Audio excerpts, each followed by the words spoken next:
Setelah kami memesan tiket, kami diarahkan untuk duduk sesuai nomor pesanan tiket.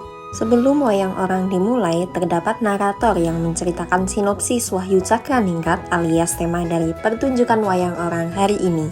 Lalu, pertunjukan ini diawali oleh tari pembuka sebelum masuk pembangunan cerita. Setelah tari pembuka, diceritakan bahwa Wahyu Cakraningrat adalah Wahyu Keprabon. Siapa yang mendapatkan anugerah Wahyu, kelak dia atau keturunannya akan menjadi raja. Singkat cerita, yang mendapatkan Wahyu adalah Kesatria Abimanyu. Dalam cerita ini, para kesatria yang gagal mendapatkan Wahyu disebabkan karena tergoda dengan duniawi.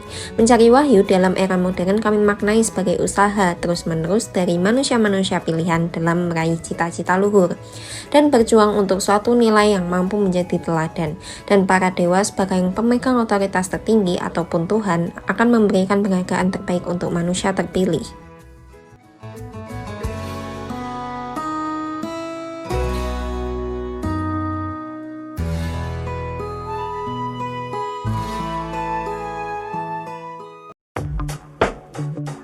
Kalau saya sendiri, saya jarang sih nonton pagelaran wayang ini, tapi akhir-akhir ini saya tertarik dengan pagelaran wayang ini sendiri. Jadi saya memutuskan untuk nonton hari ini.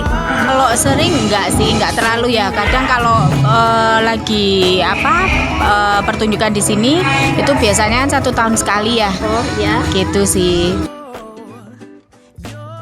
Lumayan antusias karena tadi saya lihat banyak pengunjung yang kesini. Kalau audiensnya sih oke ya, cukup responsif juga, cukup oke sih. Kalau untuk ini positif sih penilaiannya.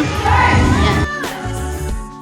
Acara seperti ini sih kalau yang kalangan-kalangan tua masih banyak yang minat. Kalau yang muda mungkin beberapa ya, karena mungkin perkembangan zaman juga banyak yang belum mengenal kayak wayang-wayang gini lah. Untuk pertama kali sekitar tahun 2018, berarti udah 5 tahun lah. 5 tahun.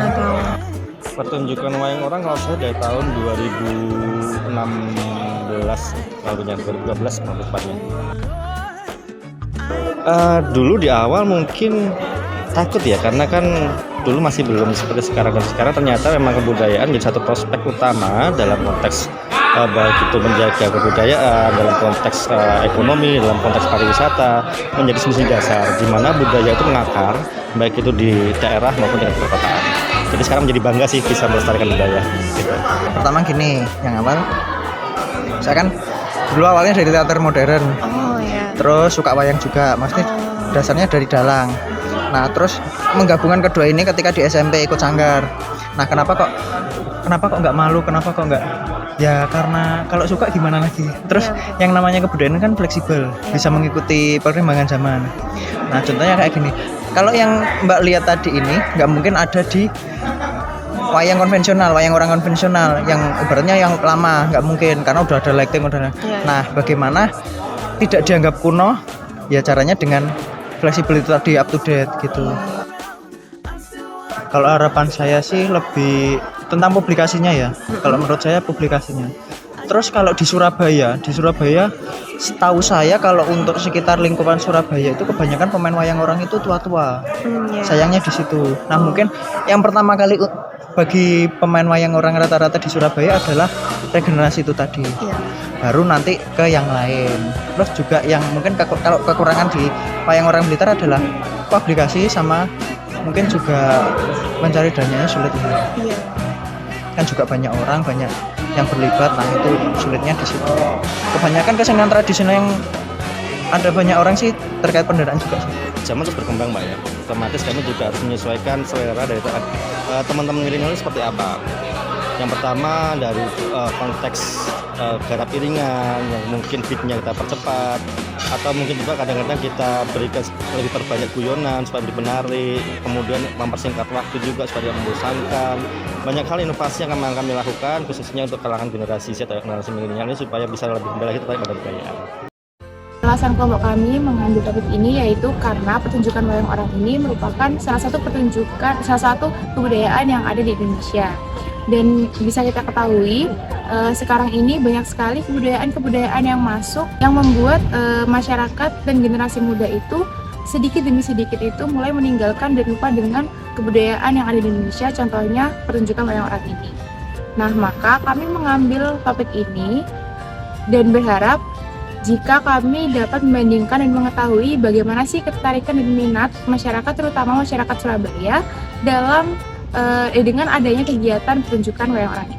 Nah, wayang orang sendiri merupakan suatu bentuk kearifan lokal yang mengangkat kebudayaan yang ada di Indonesia. Pertunjukan ini merupakan bentuk implementasi dari Pancasila sila ketiga yang berbunyi Persatuan Indonesia, di mana pada sila ketiga salah satu bentuk implementasinya adalah menjunjung tinggi budaya Indonesia. Peduli sosial, sikap dan tindakan Lesmana Mandragumara yang tidak memberi bantuan pada orang tua hingga menghajarnya membuat Wahyu Cakraningrat pergi. Contoh lain yang dapat diambil yaitu Abimanyu yang tetap membantu orang lain padahal sudah memiliki Wahyu Cakraningrat, membuatnya menjadi pemilik sejati Wahyu Cakraningrat. Sifat yang bisa kita teladani yaitu adalah kerja keras dari salah satu tokoh kisah tersebut, yaitu Raden Samba, yang meskipun dia pernah kalah bertarung dengan para Kurawa dalam memperebutkan Wahyu, ia tetap bersungguh-sungguh dalam mencapai keinginannya, yaitu mendapatkan Wahyu Cakraningrat. Pesan moral yang ketiga adalah mandiri. Abimanyu dan Raden Samba, ia berjuang dengan kemampuannya sendiri untuk mendapatkan Wahyu Cakraningrat dan tidak bergantung pada orang lain untuk mendapatkan wahyu tersebut. Di observasi kami terdapat kaitannya dengan Pancasila, terkhususnya sila pertama dan sila ketiga. Pada sila pertama didapatkan pada alur cerita yang menunjukkan eratnya hubungan antara Tuhan dan manusia. Kemudian terdapat pengimplementasian nilai sila ketiga, yaitu mempelajari budaya Indonesia. Melalui analisis minat dan ketertarikan masyarakat, diharapkannya ditemukan solusi-solusi efektif dalam mempertahankan eksistensi pertunjukan wayang orang di Jawa Timur, serta menanamkan nilai Pancasila di setiap aspek kehidupan. Baik, selamat malam dan sampai jumpa. Salam pesona budaya. Apikol.